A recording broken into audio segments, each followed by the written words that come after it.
Muy buenas noches. Nos encontramos ahora, hoy, jueves 1 de abril, en esta transmisión, en este encuentro, escuchando la sonoridad de un compositor griego, Michalis Koumbio,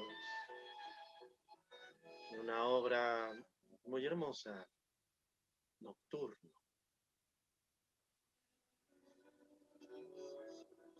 Y la idea de esta transmisión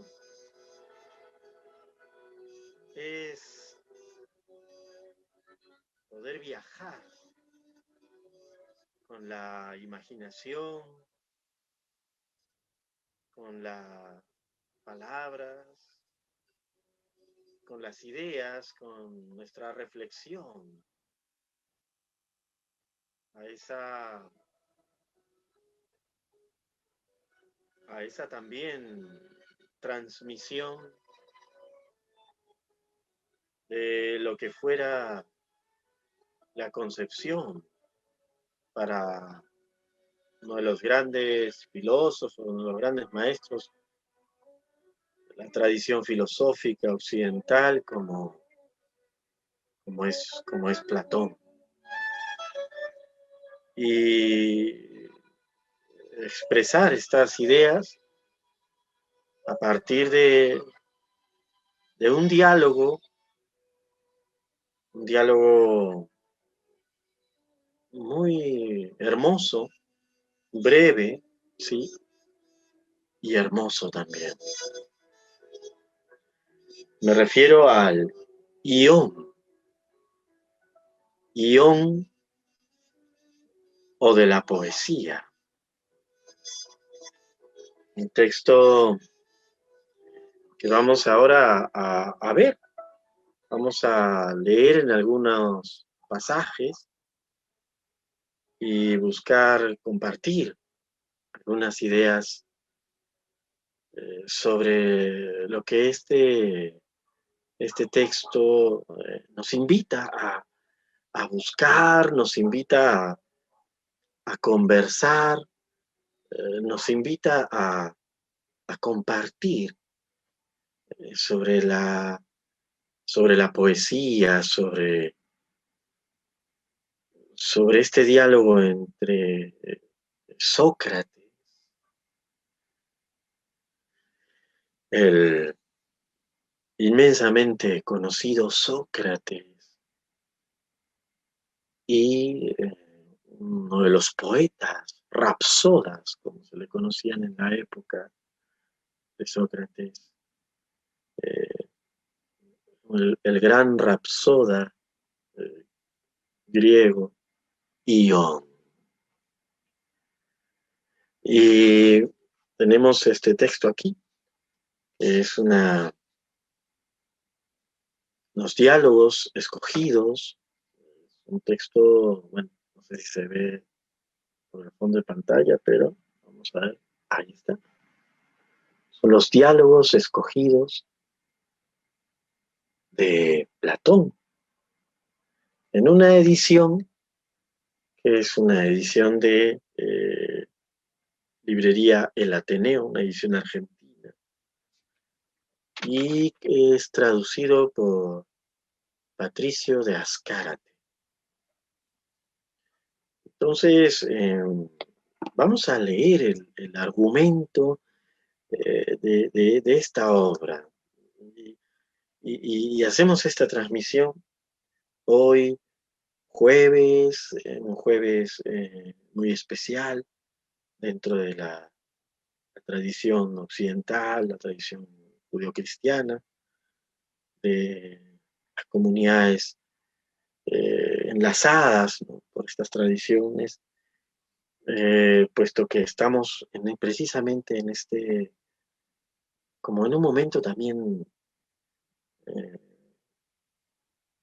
propicio la reflexión, para quizás dejarnos acoger por esa posibilidad de una serenidad, una introspección, pero también de la maduración de una acción. Y, y vamos a compartir el argumento de este texto de Ión. Ión, cuyo argumento, pues, tenemos aquí a la mano. Vamos a darnos un poco de luz. Y también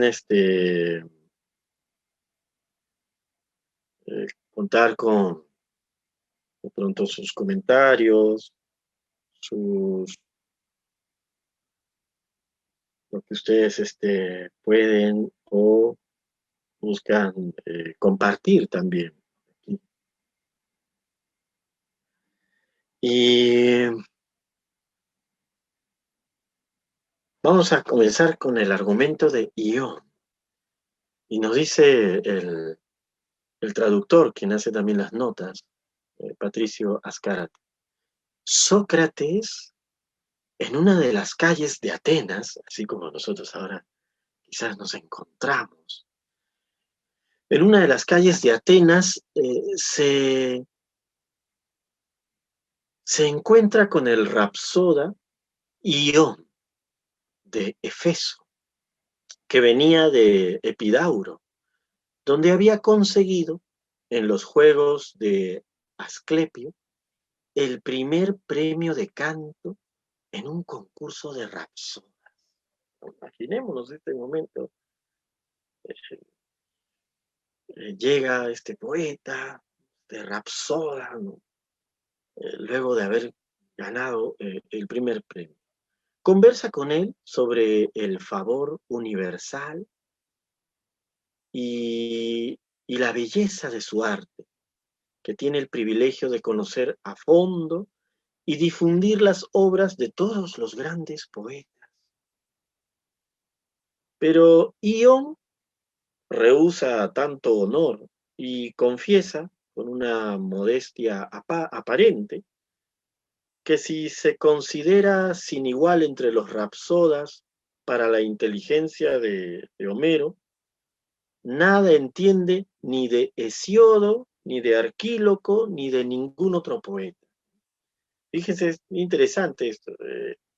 Sócrates se encuentra con Ión, lo felicita, lo ensalza de alguna manera, es uno de los grandes rapsodas griegos y acaba de llegar, de recibir el primer premio en un evento de rapsodas, ¿no? Imaginémonos un evento ahora, pues, que sería cubierto por todos los medios de comunicación, quizás, ¿no? Y cuando Sócrates lo halaga por esta situación, él de pronto dice, sí, bueno, con una aparente modestia, dice, yo sé de Homero, yo puedo recitar, ¿no? Contarles sobre Homero, pero de otros poetas no, no llego a sintonizar, ¿no? Eh, Sócrates se sorprende y no puede comprender que se entienda a Homero con exclusión de los demás poetas, puesto que Homero ha cantado en sus versos las mismas artes y los mismos temas que Hesíodo, Arquíloco y los demás poetas, ¿no? Recordemos, Homero es este gran poeta fundador, ¿no? De la tradición, pues, occidental poética. Algunos dicen, pues, que de repente eran varios poetas y todos se llamaban Homero, ¿cómo será? Pero Homero específicamente era este gran poeta que se dice era vidente, ¿no?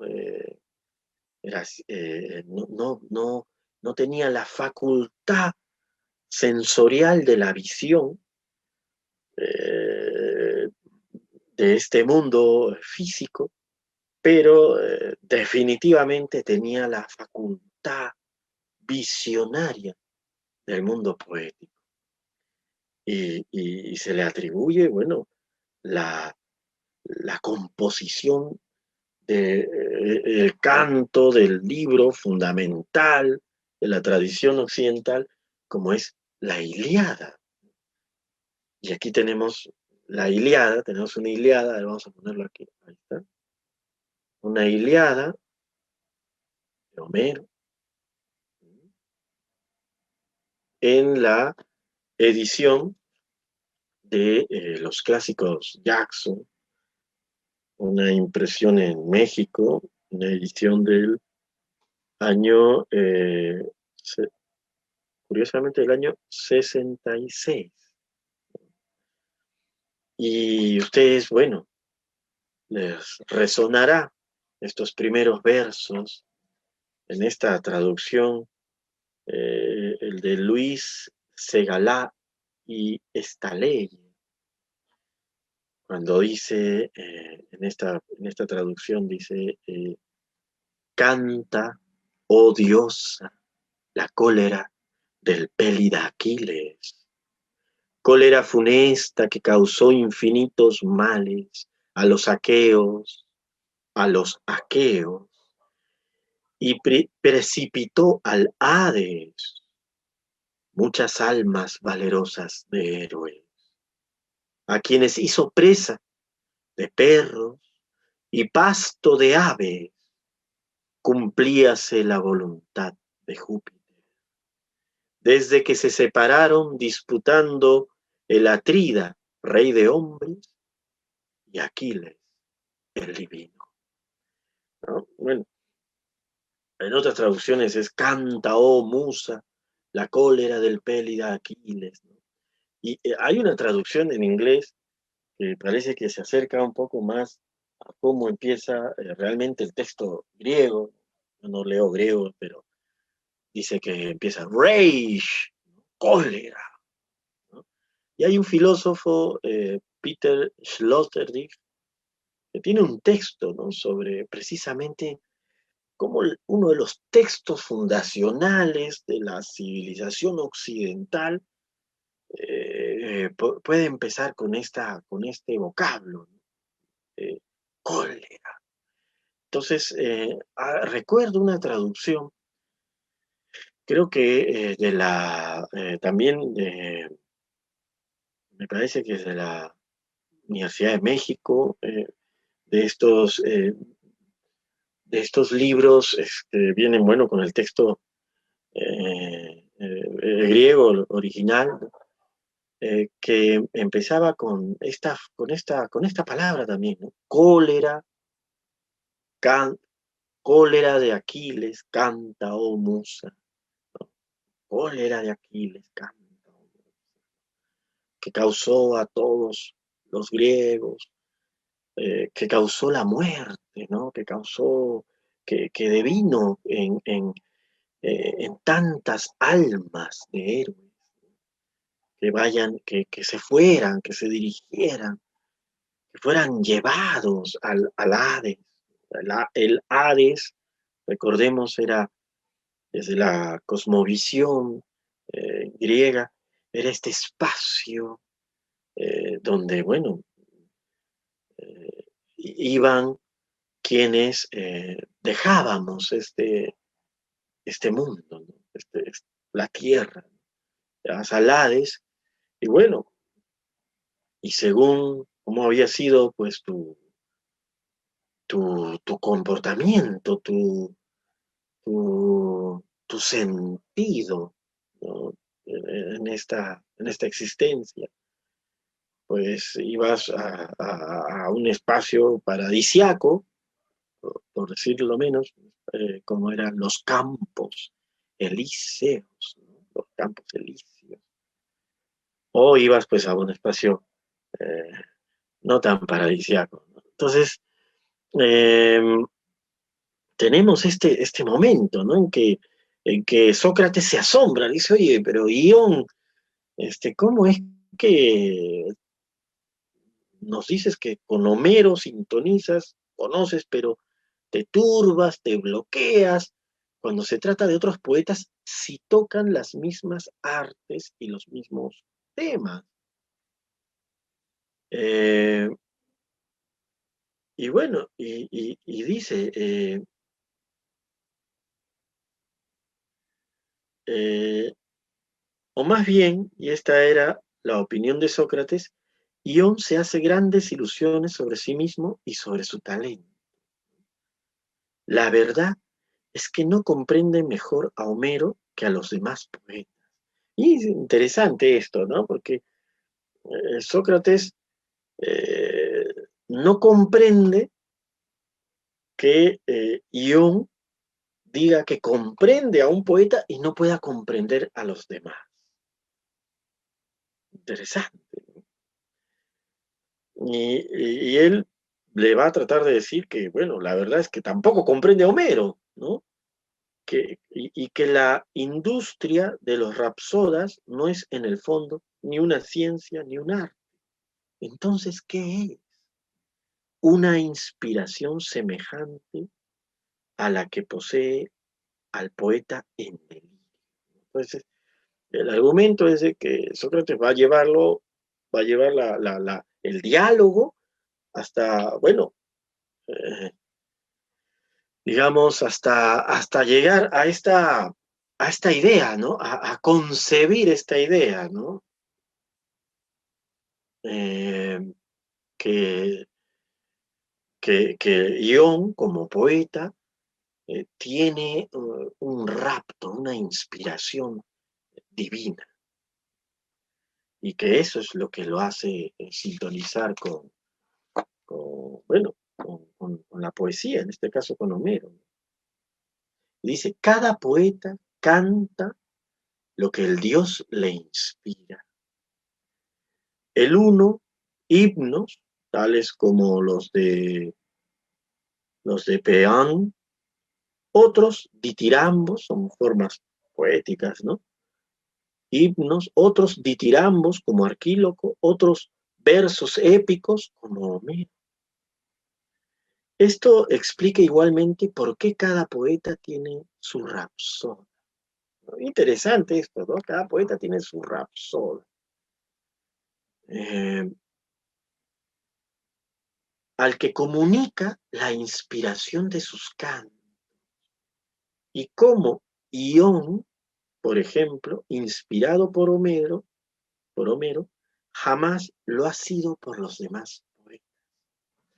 Esto me recuerda también en el caso de, partimos pues de una visión de hace 2500 años más o menos, recuerda también a estas experiencias que podemos ver también en nuestro mundo, nuestra cosmovisión también, eh, aquí en Perú, ¿no? Cosmovisión andina, la cosmovisión en la que, por ejemplo, nos encontramos en la danza, de repente uno está sintonizado con una, con una deidad, con un apu, con una fuerza, con una energía, y te sintoniza esa fuerza, ¿no? Esa deidad, esa expresión, ese punto de encuentro entre lo invisible y lo visible, te sintoniza.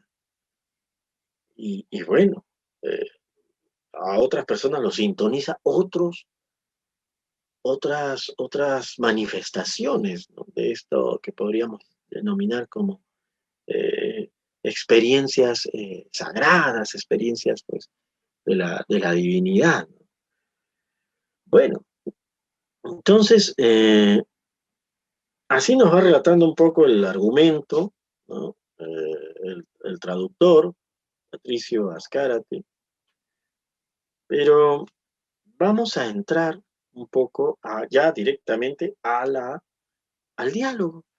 Vamos a entrar al diálogo, al menos leer una parte de él, y que dice lo siguiente: Ión o de la poesía.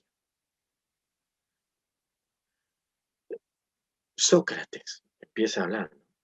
Lo encuentra a Ión en un espacio de reunión.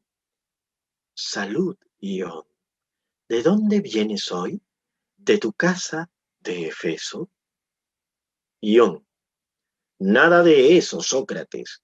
Vengo de Epidauro y de los juegos de Asclepio. Sócrates. Los de Epidauro han instituido en honor de su dios un combate de rapsodas. Sócrates. Perdón, Ión. Así es. Y de todas las demás partes de la música. Sócrates. Y bien, ¿has disputado el premio? ¿Cómo ha salido? Ión. He conseguido el primer premio, Sócrates. Sócrates. Me alegro y animo, porque es preciso tratar de salir vencedor también en las fiestas pan-ateneas.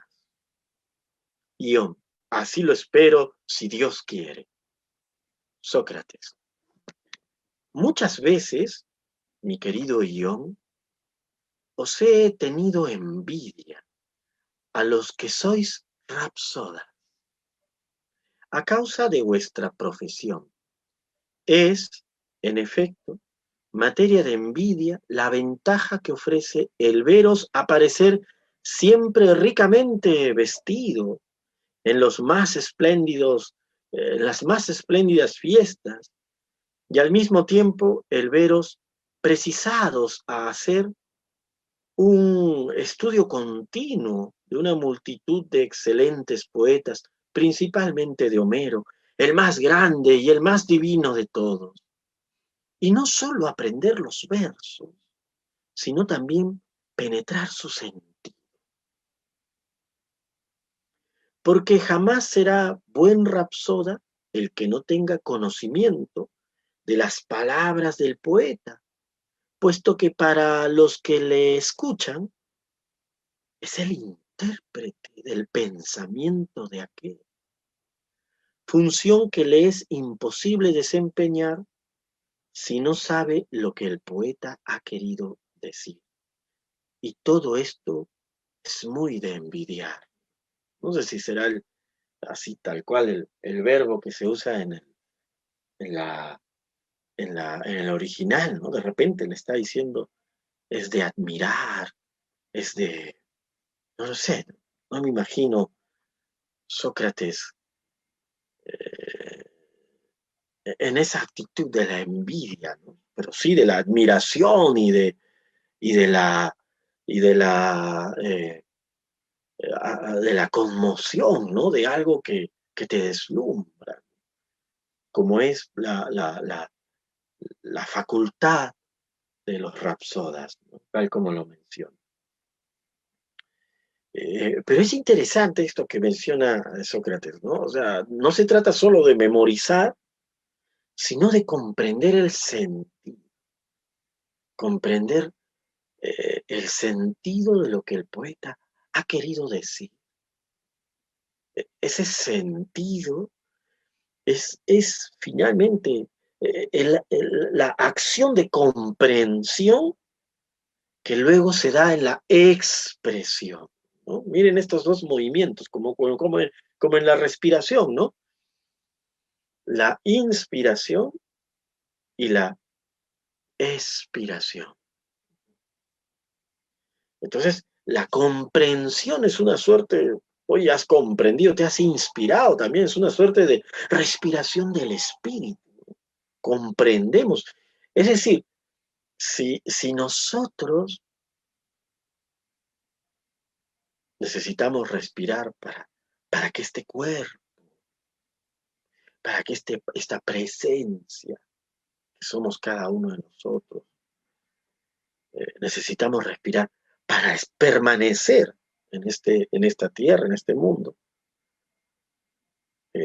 Y siendo el espíritu también, ¿no? Esa dimensión invisible, vamos a ponerlo así, ¿no? Vamos a expresarlo de esa manera, ¿no? Para los que tenemos esa, esa intuición, ¿no? Esa intuición eh, de que realmente quizás no es una división, no es una escisión. Esto que a veces hemos escuchado entre cuerpo y espíritu, ¿no? Quizás es una, eh, es una integración. Entonces, comprender es una forma de permitirle al espíritu respirar. Por eso necesitamos eh, buscar qué comprender, hacernos de los recursos quizás de, de lectura, hacernos de los recursos de estudio, hacernos de los recursos de investigar, ¿no? Necesitamos comprender desde la... y comprender no es una acción eh, limitada o, o exclusiva de eh, las personas pues, de los medios académicos o las personas que están en un estudio específico, en una universidad, en un posgrado, en una escuela. No, no, no. La comprensión, si es la respiración de nuestro ser, esa comprensión, y luego la expresión de lo comprendido, entonces es algo que necesitamos, que es eh, imprescindible ejercer en todo ser humano. Necesitamos comprender, pero también necesitamos expresar lo comprendido. Y la conversación, la docencia, la, una transmisión, también puede ser una posibilidad de expresar aquellos atisbos de comprensión que a veces tenemos. Y este es un espacio para ello. Entonces, volviendo, ¿no? Volviendo a, a nuestro estimado diálogo, guión o de la poesía, eh, Sócrates le vuelve a decir, me encanta, guión, tanto más cuanto que no podrás rehusarme el demostrar tu ciencia. Bien, ¿no? Sócrates es como si le pidiera esta experiencia, ¿no? Demuéstrame tu ciencia. Ya está atribuyendo que el desempeño, podríamos decir ahora la performance del Rapsoda, es una ciencia, ¿no? Es decir, implica una metodología, un conjunto de conocimientos, eh, y bueno, Ion le responde, verdaderamente Sócrates, merecen bien ser escuchados los comentarios que he sabido dar a Homero. Y creo merece de los partidarios de este poeta, ¿no? De Homero, el que coloquen sobre mi cabeza una corona de oro. Se le pasó la modestia, ¿no? Ya dice, bueno, realmente Sócrates, o sea, lo que yo digo de Homero es, tiene que ser escuchado, ¿no? Y de verdad yo, o sea, es tremendo lo que te puedo transmitir sobre Homero. Y Sócrates le responde, me congratularé de que se me presente ocasión más adelante para escuchar. Pero en este momento solo quiero que me digas si tu habilidad si tu habilidad se limita a la inteligencia de Homero o si se extiende igualmente a la de Hesiodo y Arquíloco. Hesiodo y Arquíloco, bueno, otros grandes poetas también, ¿no? La tradición griega, tradición occidental, ¿no? Bueno, Ion le responde, de ninguna manera. Yo me he limitado a Homero y me parece que basta, ¿no? Eso es interesante, ¿no? Ya empezamos con la especialización, ya, ¿no? Desde hace 2500 años. Entonces, me he limitado a Homero, ¿ah? Y basta ya con eso. Sócrates. No hay ciertos asuntos sobre los que Homero y Hesiodo eh, dicen las mismas cosas. Yo pienso que sí, y en muchas ocasiones. Ah, Sócrates. ¿Podrías tú explicar mejor lo que dice Homero sobre estos objetos que lo que dice Hesiodo? ¿No? Mire, qué interesante. ¿Podrías tú explicar mejor lo que dice Homero sobre estos asuntos, sobre estos objetos, que lo que dice Hesiodo? Y Ión le responde. Los explicaría perfectamente en todos aquellos puntos en que hablan de las mismas cosas. O sea, ahí donde Homero y Hesiodo coinciden, yo te puedo explicar, Sócrates, le dice Ión, ¿no? Y Sócrates está acercándose, ¿no? Sócrates tiene esta manera, debería haber, pues, no sé, una serie en Netflix, ¿no? Sobre Sócrates, porque Sócrates tiene esta manera tan original, tan eh, cálida, pero a la vez aguda, de irte preguntando las cosas. Y le dice, Sócrates le dice, y en aquellos asuntos que no dicen las mismas cosas, por ejemplo, Homero y Hesíodo, eh, no hablan del arte adivinatorio. Ya comienza a preguntarle sobre temas específicos, ¿no?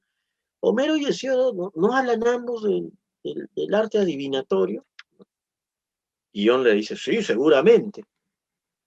Sócrates le dice. Y estarás tú en estado, estarás tú dispuesto, estarás tú en estado de explicar mejor que un buen adivino, ¿no? Mire, acá ya entra Sócrates sí, al asunto.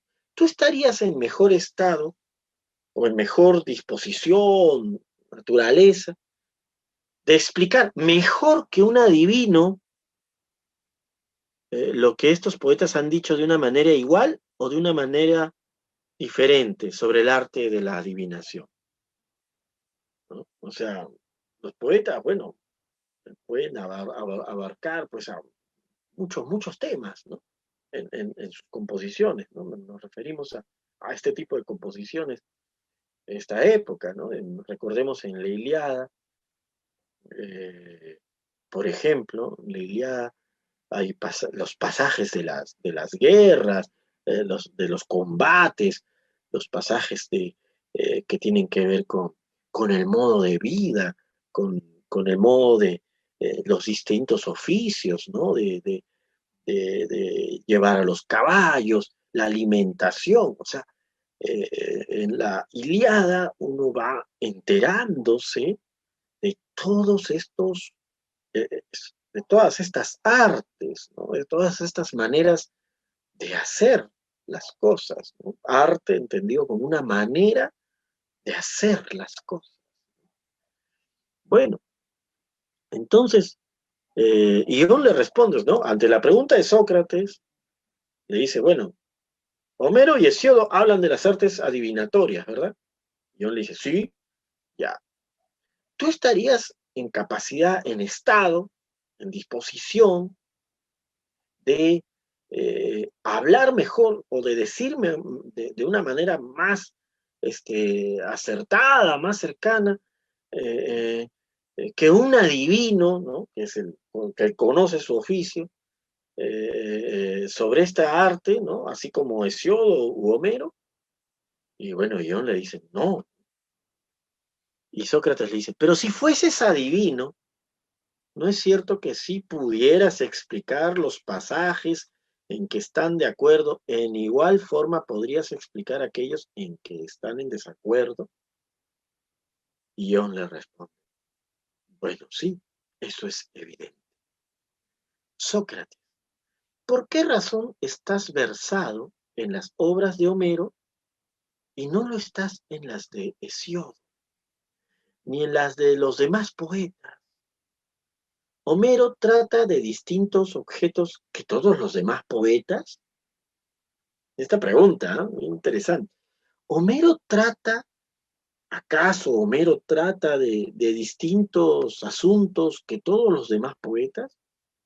No habla principalmente de la guerra, de las relaciones que tienen entre sí los hombres, sean buenos o malos, sean particulares o hombres públicos, de la manera que los dioses conversan entre sí y con los hombres, de lo que pasa en el Urano y en el Hades, de la genealogía de los dioses y de los héroes.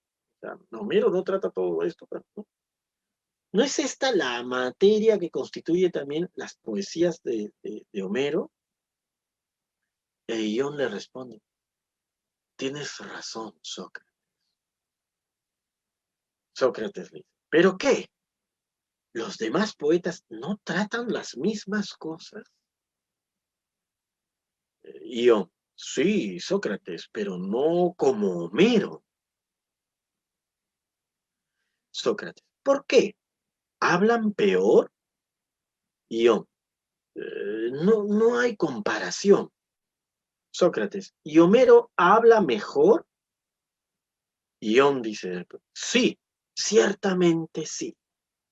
Sócrates, pero mi querido Ión, cuando muchas personas hablan sobre números y una entre ellas habla excelentemente, ¿no reconocerá a alguno de los demás que efectivamente habla bien también de números? Es interesante esto, ¿no? O sea, si hay una persona que conoce de un tema, puede discernir si otra persona también conoce del tema o no lo conoce. Entonces, de alguna forma, entiendo yo, le estaba preguntando. De repente ustedes, estimados eh, participantes de esta transmisión, pues podrían entenderlo también de otra manera, ¿no? Pero entiendo yo que el que conoce de algo puede discernir si otra persona conoce en el mismo grado o no acerca de ese tema. Entonces Ión le dice, bueno, es verdad, ¿no? Y Sócrates le dice, ¿y esa misma persona será la que reconoce a los que hablan mal o será otra distinta? El que conoce de su tema, finalmente Sócrates le dice, el que conoce de su tema puede discernir a otra persona si conoce bien o regular o mal sobre ese mismo tema, ¿no? Ión lo reafirma, dice, seguramente sí. Sócrates, ¿y esa persona no será la que sabe el arte de contar? Sí, le respondí yo. Sócrates, y cuando muchas personas hablan de alimentos buenos para la salud, y hay entre ellas una que habla perfectamente, ¿serán dos personas diferentes las que distingan la una al que habla bien y la otra al que habla mal? ¿O bien será una misma persona? Y yo, es claro que será la misma persona. Sócrates, en definitiva, cuando se habla de unos mismos objetos, será siempre la misma persona el que dará cuenta de los que hablan bien y de los que hablan mal. Y es evidente que si no distingue el que habla mal, no distinguirá tampoco el que habla bien. Se entiende respecto del mismo objeto, ¿no? Ion le dice, convengo en ello, estoy de acuerdo. Interesante hasta este momento, ¿no? De este diálogo. Interesante este momento, este diálogo, porque efectivamente eh, Sócrates está ya llegando a este momento en que está asentando, digamos, esta idea, esta premisa, en que alguien que conoce un tema, que lo conoce profundamente, lo conoce a la perfección, vamos a ponerlo de esta manera, puede discernir quién lo conoce a otra persona que conoce del mismo tema o que no lo conoce bien, lo conoce mal, ¿no? Por decirlo así.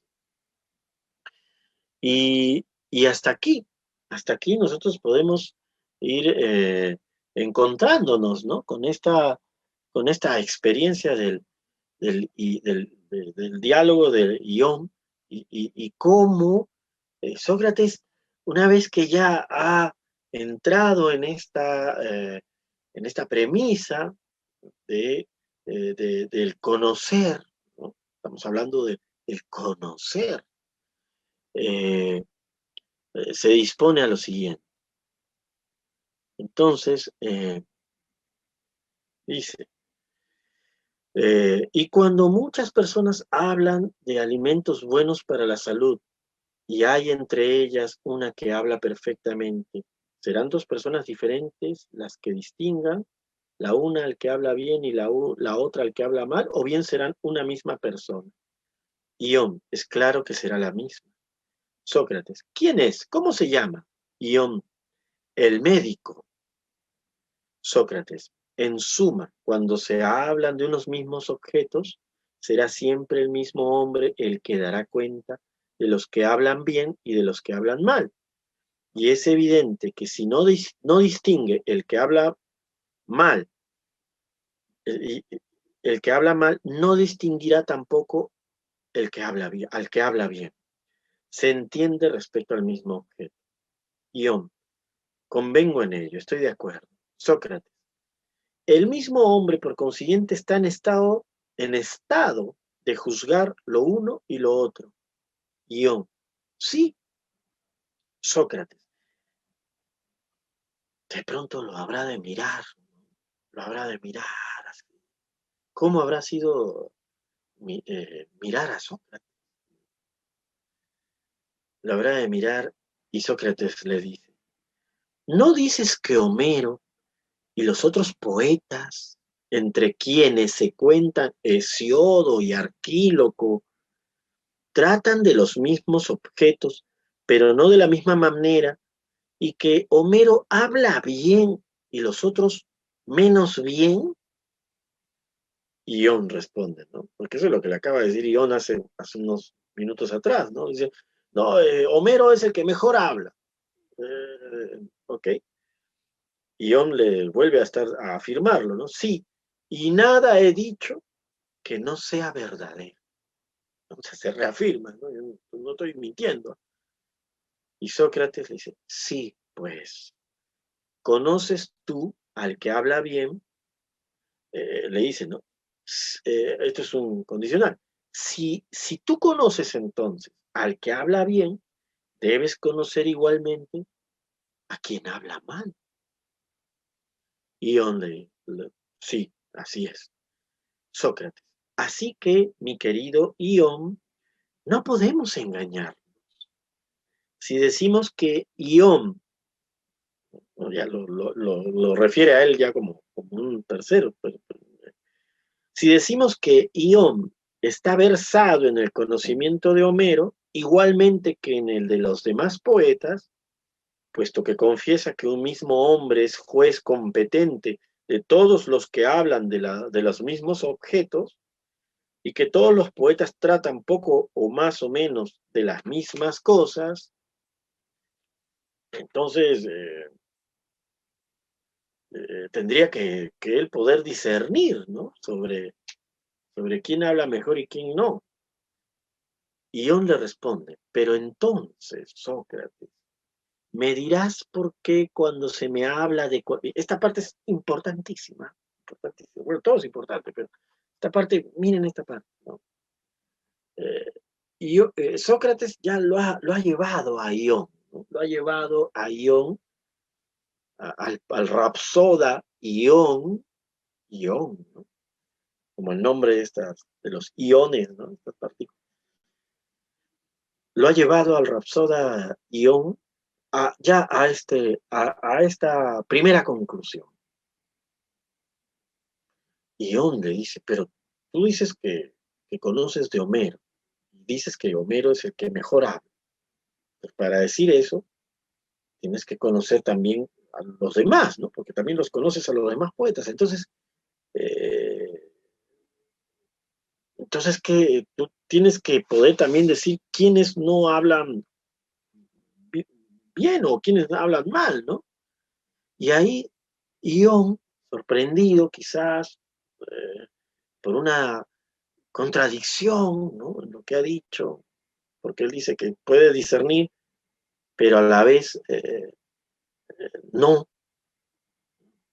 Es como si le preguntaras a alguien, pero ¿tú sabes o no sabes? No, yo sé sobre esto, pero de esto mismo no sé. Entonces, bueno, entonces Ión le dice a Sócrates, ¿no? Ya un poco como siento yo, como retrocediendo, ¿no? Ante la argumentación que está realizando Sócrates, le dice, pero entonces, Sócrates, me dirás por qué cuando se me habla de cualquier otro poeta, no puedo fijar la atención, ni puedo decir nada que valga la pena, y en realidad me considero como si estuviera dormido. Por el contrario, cuando se me cita a Homero, despierto en el acto, presto la mayor atención y las ideas se me presentan profusamente. ¿Por qué? ¿Por qué me pasa esto? Le pregunta Ión a Sócrates, ¿no? Ya como si fuese como por ejemplo, en una situación actual, como si le preguntara a uno, pues a un terapeuta, a una terapeuta, le dijera, oye, pero ¿por qué me pasa esto? O a un amigo, a una amiga, ¿por qué entonces me pasa esto? ¿Por qué cuando estoy en esta situación, y eso es algo que nos puede pasar a todos, ¿no? ¿Por qué cuando estoy en esta situación estoy totalmente despierto, encendido, estoy atento, me vienen las ideas, pero en esta otra situación estoy como dormido? Ión lo dice en referencia al poeta que lo inspira, que es Homero, en relación y en contraposición con los otros poetas. Y Sócrates le responde, no es difícil, mi querido amigo, adivinar la razón. Es evidente que tú no eres capaz de hablar sobre Homero ni por el arte ni por la ciencia. Porque si pudieses hablar por el arte, estarías en estado de hacer lo mismo respecto de todos los demás poetas. En efecto, la poesía es un solo y mismo arte que se llama poética, ¿no es así? E Ión responde, sí, Sócrates. ¿No es cierto que cuando se abraza un arte en toda su extensión, una misma crítica sirve para juzgar de todas las demás artes? ¿Quieres, Ión, que te explique cómo entiendo esto? Ión, con el mayor placer, Sócrates. Gusto mucho en oírte, porque es oír a un sabio, ¿no? el primer momento en que aparece un halago clarísimo de Ión a Sócrates, ¿no? Y también veamos este diálogo en su tensión dramática también, ¿no? Son diálogos, son también obras poéticas, ¿no? Sócrates empezó, ¿no? Ión, ¿de dónde vienes, Ión? Oh, qué envidia me da, qué deslumbramiento, qué admiración me da cuando te oigo a los rapsodas como tú, llegan y los veo vestidos, engalanados de los mejores vestidos, en las celebraciones. Imaginemos pues que el rapsoda era como, no sé, como el rockstar de la época, ¿no? Imagino, no sé. Bueno, o una rockstar, no sé, si el rock, o bueno, o podríamos, dependiendo del género que a cada uno pues le encante. Pero era así. Entonces, él empieza así, ¿no? Eh, empieza en ese halago, en ese acogimiento, lo está acogiendo, ¿no? A Ión, eh, expresándole su deslumbramiento, él le dice envidia, ¿no? En la traducción le dicen envidio a los rapsodas, me da envidia, ¿no? Ver cómo están imbuidos ahí en en un estudio y son celebrados, ¿no? Pues, tantas cosas, o sea, él no envidia que la gente, no envidia la fama, no envidia la fama de los rapsodas. Él dice que envidia esa manera en que los rapsodas entran en diversos, conocen muchas cosas, ¿no? Eso, es ese conocer. Pero luego de la conversación, del diálogo, estamos en el momento en que Ión eh, lanza, expresa, ¿no? Un contundente halago a Sócrates, porque eh, están comprendiendo, esto es un diálogo de mutua comprensión, es un diálogo de mutua comprensión, de buscar encontrar, ¿no? Es como si, como si dos seres danzaran de tal manera que pudieran recorrer un tramo hacia un sentido. Y le expresa, ¿no? Le dice, con el mayor placer, Sócrates, gusto mucho en oírte, porque es oír a un sabio.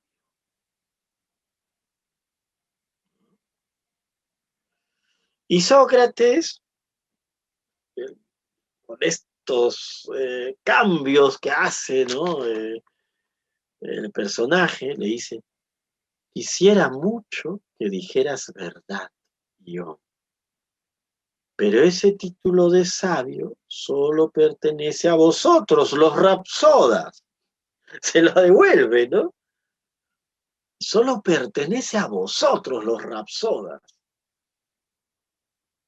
a los actores y a aquellos cuyos versos cantáis. Yo no soy sabio, le dices, no me digas que yo soy sabio. Esos son ustedes, ¿no? Sócrates, nos, esta elocución, este hablar, eh, nos va pintando también la personalidad. No son diálogos eh, de ideas, son, son personajes encarnando ideas y que están en contra. Ese es lo maravilloso de estos, los diálogos platónicos, ¿no? De todos estos diálogos. Eh, no, pero este, y nos pinta un poco, nos caracteriza estas cualidades psicológicas, ¿no? De carácter, de una persona con una respuesta ¿por qué él no se deja llamar sabio por Ión? ¿No? Habría que preguntarnos. Podríamos decir, no, porque es parte de su modestia. Puede ser, ¿no? Primera aproximación. Y bueno, seguimos ahí, ¿no? Estamos en ese momento en que Sócrates no quiere recibir ese, ese calificativo de esa. Y dice, con respecto a mí, no sé más que decir sencillamente la verdad. Qué interesante, ¿no? Con respecto a mí, no sé más que decir sencillamente la verdad, cual conviene a un hombre de poco talento. Ahí está mandándose, Sócrates está mandando algo, ¿no? Pareciera que está haciendo una relación entre, en la medida en un talento, de repente como ingenio, quizás ese ingenio que hace que calculemos demasiado, que no mostremos. ¿De qué verdad hablará? No sé. No creo que esté hablando acá de una verdad este, metafísica, no sé, ¿no? Me parece que está hablando de una verdad más que tiene que ver con esa correspondencia entre lo que piensas y lo que dices, ¿no? O sea, a veces yo le puedo decir a alguien, oye, eres un gran sabio, ¿no? Pero de repente lo estoy diciendo irónicamente, o me lo están diciendo irónicamente, ¿no? Si le estoy diciendo todo lo contrario, me están diciendo todo lo contrario, ¿no? Entonces, estos matices son muy interesantes, ¿no? Con respecto a mí, no sé más que decir sencillamente la verdad. Me imagino un poco esa verdad que dicen, o que se dice que dicen los niños y los borrachos y los niños, ¿no? Como dicen las personas que están en un estado de ebriedad, dicen la verdad, ¿no? Se dice, ¿no? Parte de esa eh, eh, experiencia, digamos, cotidiana, ¿no? Y los niños también dicen la verdad, ¿no? Ven algo, no te queda bien y te lo dicen, ¿no? O te queda muy bien y te lo va a decir, no está en ese cálculo, ¿no? Acá lo dice talento, pero de repente en ese ingenio, en esa... O de repente sí está hablando también de la verdad, ¿no? Yo solo digo la verdad, pero eh, ¿de qué verdad estará hablando? Bueno, dice, con respecto a mí, no sé más que decir sencillamente la verdad, cual conviene a un hombre de poco talento. Júzgalo por la pregunta que te acabo de hacer, y ya ves que es trivial y común, como lo que ha dicho, como lo que he dicho, está al alcance de cualquiera. Esto es que la crítica es la misma en cualquier arte que se considera con tal que sea uno. Tomemos un ejemplo. ¿La pintura en su conjunto no es un solo y mismo arte? Me pregunta yo. Sí, respondí yo.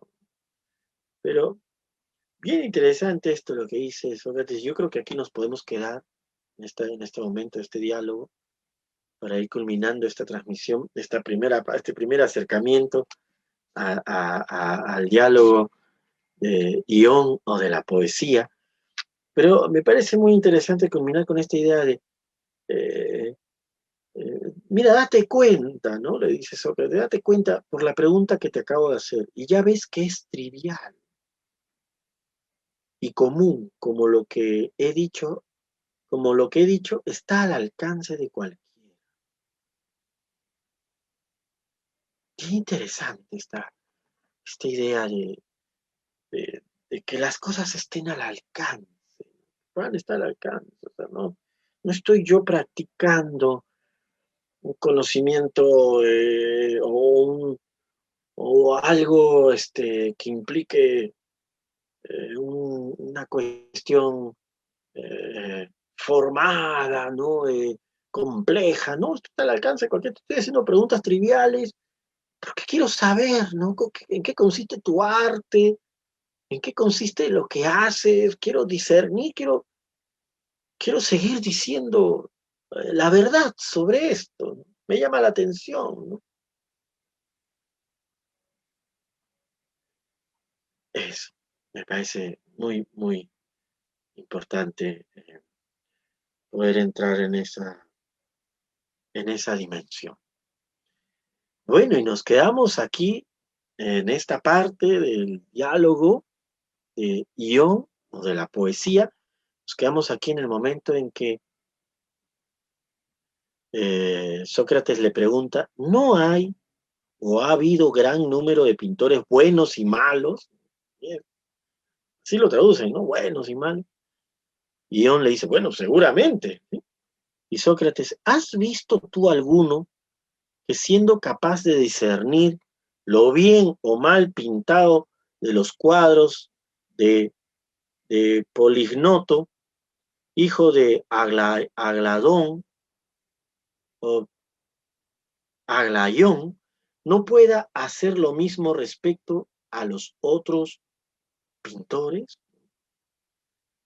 Que cuando se le presentan las obras de esto se duerma, se vea adormilado y no sepa qué juicio formar. O sea, bien interesante, ¿no? O sea, tú has visto, la pintura también es un arte, ¿no? Le dice Sócrates, ¿no? Es un solo arte, ¿verdad? Sí, le dice Ion, ya, ok. ¿Y tú has visto a un pintor que le muestren un cuadro y diga, una pintura y diga, esto está bien, y de repente le muestra otro cuadro y de repente, y no pueda responder si está bien hecho o no? ¿No? O sea, y, o sea, a un pintor no le pasa, ¿no? No le pasa lo que tú me acabas de decir, Ion. Tú me has dicho, Ion, que con Homero te despiertas, puedes hablar, inspirarte y decir sobre Homero, ¿no? Que es el poeta del cual eres rapsoda, eres el performer de Homero, ¿sí? Pero escuchas otro poeta, otro Hesiodo, no sé, otros, Arquíloco, y me dices que te duermes, que no puedes ni siquiera dar una idea, ¿no? Es como que no entras ahí, no te sintonizas. Entonces, dice, mientras que cuando se trata de dar su dictamen sobre los cuadros de Polignoto o de cualquier otro pintor particular que sea de su agrado, se despierte, preste su atención y se explique con la mayor facilidad, eso no le pasa a un pintor, ¿no? Te dice. Y yo lo reafirma, no, ciertamente yo no lo he visto, ¿no? No he visto que un pintor pueda emitir juicio de una obra y de otra obra diga, no, no puedo. No, sí, lo emite.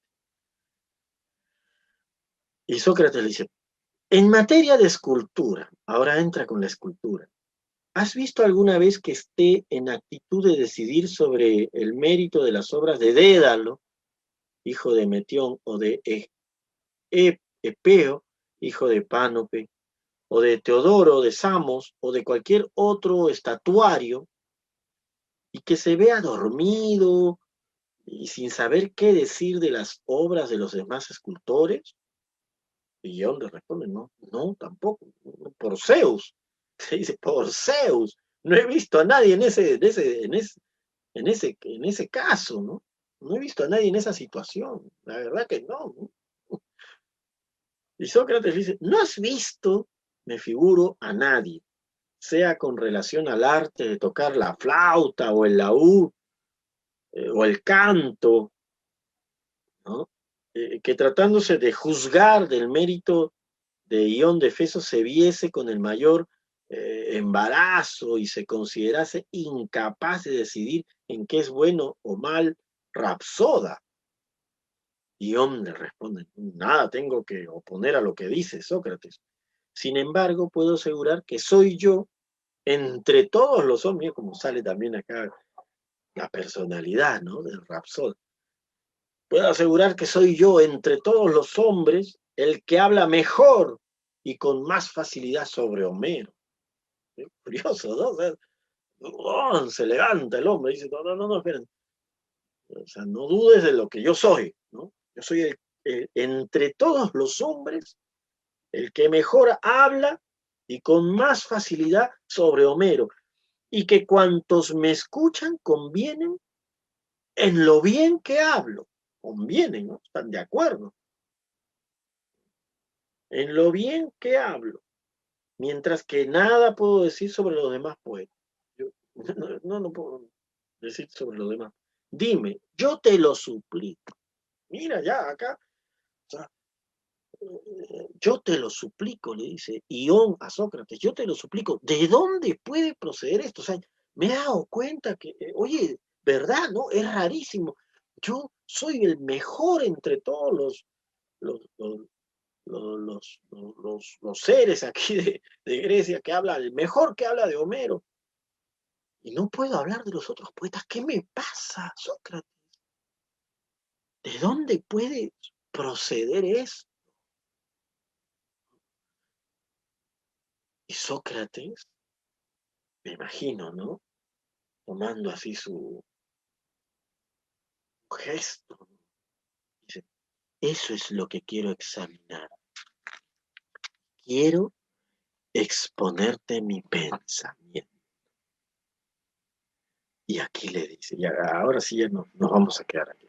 Dice, ese talento que tienes de hablar bien sobre Homero no es en ti un efecto del arte, como decía antes, sino que es no sé qué virtud divina que te transporta. Virtud semejante a la piedra que Eurípides ha llamado magnética y que los demás llaman piedra de Heraclea. Oye, que es una virtud como una piedra magnética. Bien, ya sabemos que magnético fue el primero que llamó. Eurípides fue el primero que llamó magnético a una piedra. La piedra, bueno, piedras magnéticas. Esta piedra no solo atrae los anillos de hierro, sino que les comunica la virtud de producir el mismo efecto y atraer otros anillos, de suerte que se ve algunas veces una larga cadena de trozos de hierro y de anillos suspendidos los unos de los otros, y todos estos anillos sacan su virtud de esa piedra. Y qué interesante analogía. El magnetismo de una piedra atrae otras minutas, y según esta visión, ¿no?, según esta concepción, acá ya también hay una lectura, ¿no?, del fenómeno, del acontecimiento del magnetismo. El magnetismo es algo, desde esta perspectiva, que pasa de una piedra a otra, ¿no?, contagia. Dice, en igual forma, la musa inspira a los poetas. Estos comunican a otros su entusiasmo y se forma una cadena de inspirados. Qué bonita imagen. La musa inspira a un poeta. Y este o esta entusiasma a otro. Y forman una cadena de inspirados, entusiasmo. Recordemos de dónde viene la palabra entusiasmo, enteos. Es decir, estar lleno de un Dios. El entusiasmo es sentirse como si un Dios te habitara. Qué interesante esto. Bueno, entonces, no es mediante el arte, sino por el entusiasmo y la inspiración, que los buenos poetas épicos componen sus bellos poemas. Lo mismo sucede con los poetas líricos, semejantes a los coribantes. Los poetas no están con la sangre fría cuando componen sus preciosas odas, sino que desde el momento en que toman el tono de la armonía y el ritmo, entran en furor, entran en furor. Y vamos a entrar acá también a un cambio de, de Virtual para estar acordes ya ya nos está acompañando Platón también. Ahí está Platón. Nos acompaña, ahora estamos ahí con Platón. Bueno, dice, entran en furor. Los poetas entran en furor, ¿no?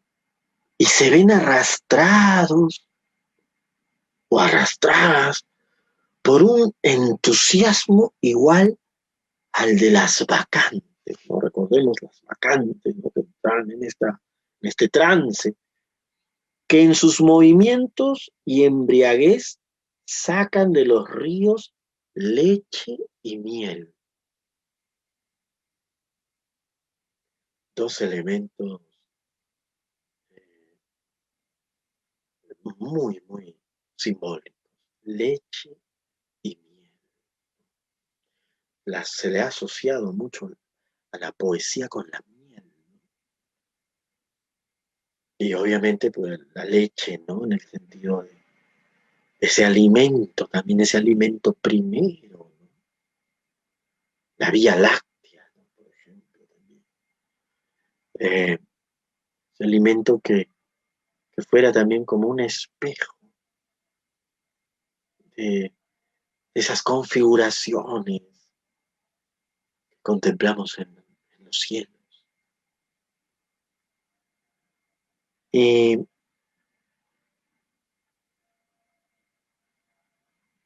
así es, así es que el alma de los poetas líricos hace realmente lo que estos se alaban de practicar. Nos dicen que semejantes a las abejas, vuelan aquí y allá por los jardines y vergeles de las musas. Mire, y aquí viene, ¿no? Esta. Yo recuerdo uno de los poemas, la Olímpica 4, creo que es. No sé si es una pítica, un poema de Píndaro, ¿no? Los grandes poetas griegos también, Píndaro. Dice,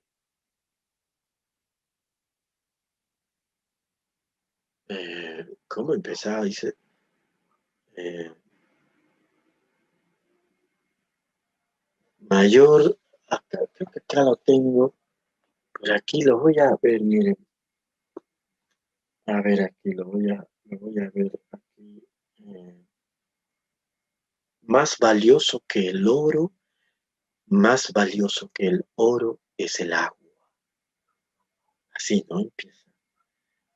Pero sí de cantos, de celebración, he de, he de hacer, como el poeta. Le voy a leer Píndaro, olímpica. Es una olímpica, ¿no? Los cantos que se hacían a a los juegos, ¿no? A los Juegos Olímpicos, ¿no? Las odas olímpicas. Vamos a ver, acá estoy viendo.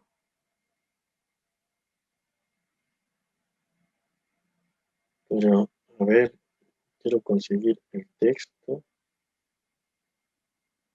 Por ejemplo, ustedes investigan en Google, ponen Píndaro, el poeta deportivo, ¿no? El deporte y la poesía. Qué relación tan grande, ¿no? Y aquí estoy entrando a un link donde está el texto, bueno, el texto griego, yo no lo leo, no lo conozco, pero aquí está, y, y vamos a ver, ¿no? Bueno, en ese texto de Píndaro, en esta Olímpica de Píndaro, habla sobre la miel, ¿no? La poesía como esa miel. Y acá también eh, Sócrates lo dice, ¿no? O sea, Platón a través de Sócrates, ¿no? Lo dice. Nos dicen que semejantes a las abejas, los poetas, ¿no? Vuelan aquí y allá por los jardines y vergeles de las musas y que recogen y extraen de las fuentes de miel los versos que nos cantan. En esto dicen la verdad, porque el poeta es un ser alado, ligero y sagrado, incapaz de producir mientras el entusiasmo no le arrastra y le hace salir de sí mismo. Hasta el momento de la inspiración, todo hombre no, es, no le es posible hacer versos y pronunciar oráculos.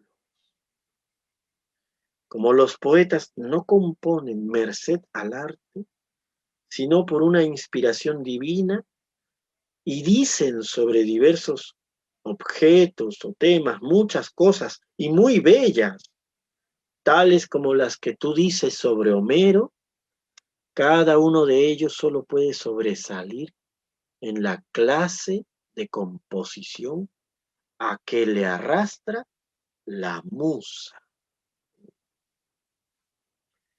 Y bueno, es una visión, ¿no? Es la visión,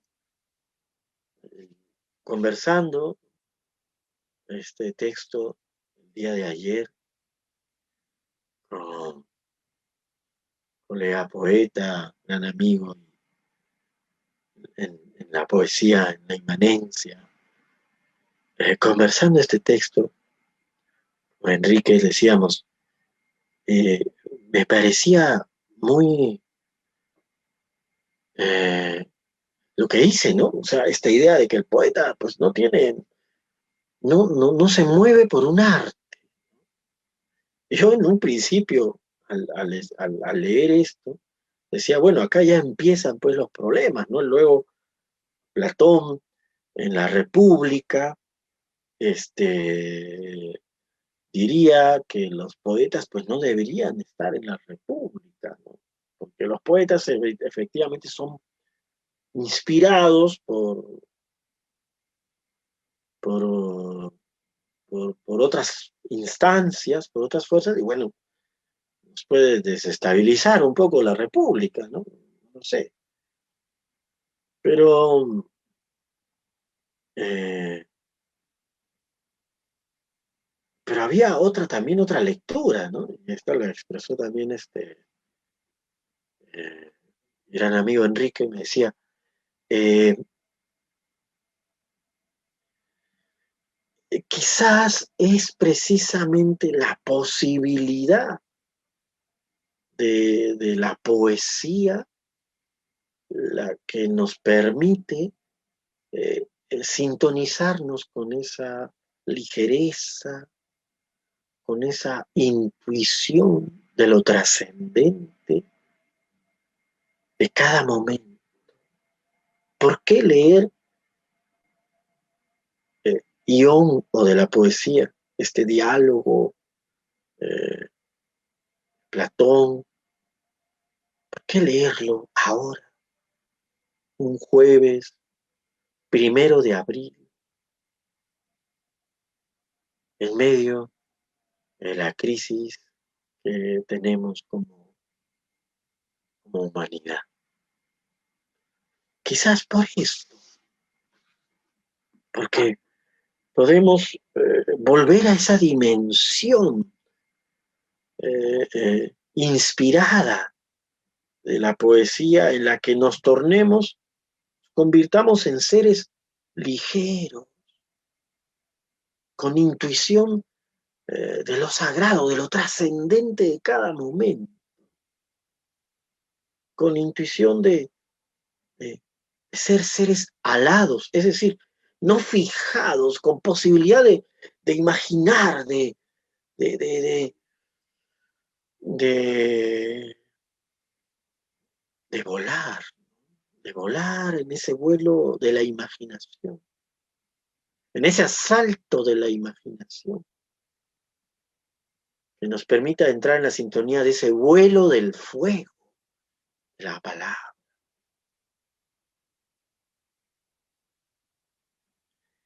Y, y poder entrar en esta dimensión, en esta dimensión. Bueno, hasta aquí dejamos este diálogo. Todavía nos faltan algunas páginas más y esperamos abordarlas en una siguiente transmisión. Y nos despedimos, no sin antes recomendar, sugerir, eh, lo pueden descargar en internet, diálogos de Platón, diálogos escogidos. Y léanlo en voz alta, léanlo en voz alta. Mi sugerencia es que lo lean en voz alta. Y quizás hagan un Zoom con alguien, hagan una transmisión con alguien, hagan una videollamada con alguien. Te voy a leer el Fedro de Platón, pedacito, ¿no? Porque leerse todo el Fedro, pues, demoraría quizás muchas horas, leerlo en voz alta, ¿no? Vamos a leernos un pedacito. Y la invitación es que podamos leernos. Yo me he animado a leerlo aquí, en, en público, en este público de Facebook. Pero la invitación es que lo podamos leer, que cada uno pueda animarse a compartir un texto que sea de su, que aparezca y se conecte con ustedes. Esa es la propuesta, es la invitación. Y podamos entrar en esa experiencia de la poesía como seres alados, ligeros, con conciencia de la trascendencia, de lo sagrado de cada momento. Más allá de las creencias o, o respectivas corrientes o manifestaciones de fe que cada uno tenga o que no la tenga de repente, pero darnos cuenta de lo especial que es cada momento.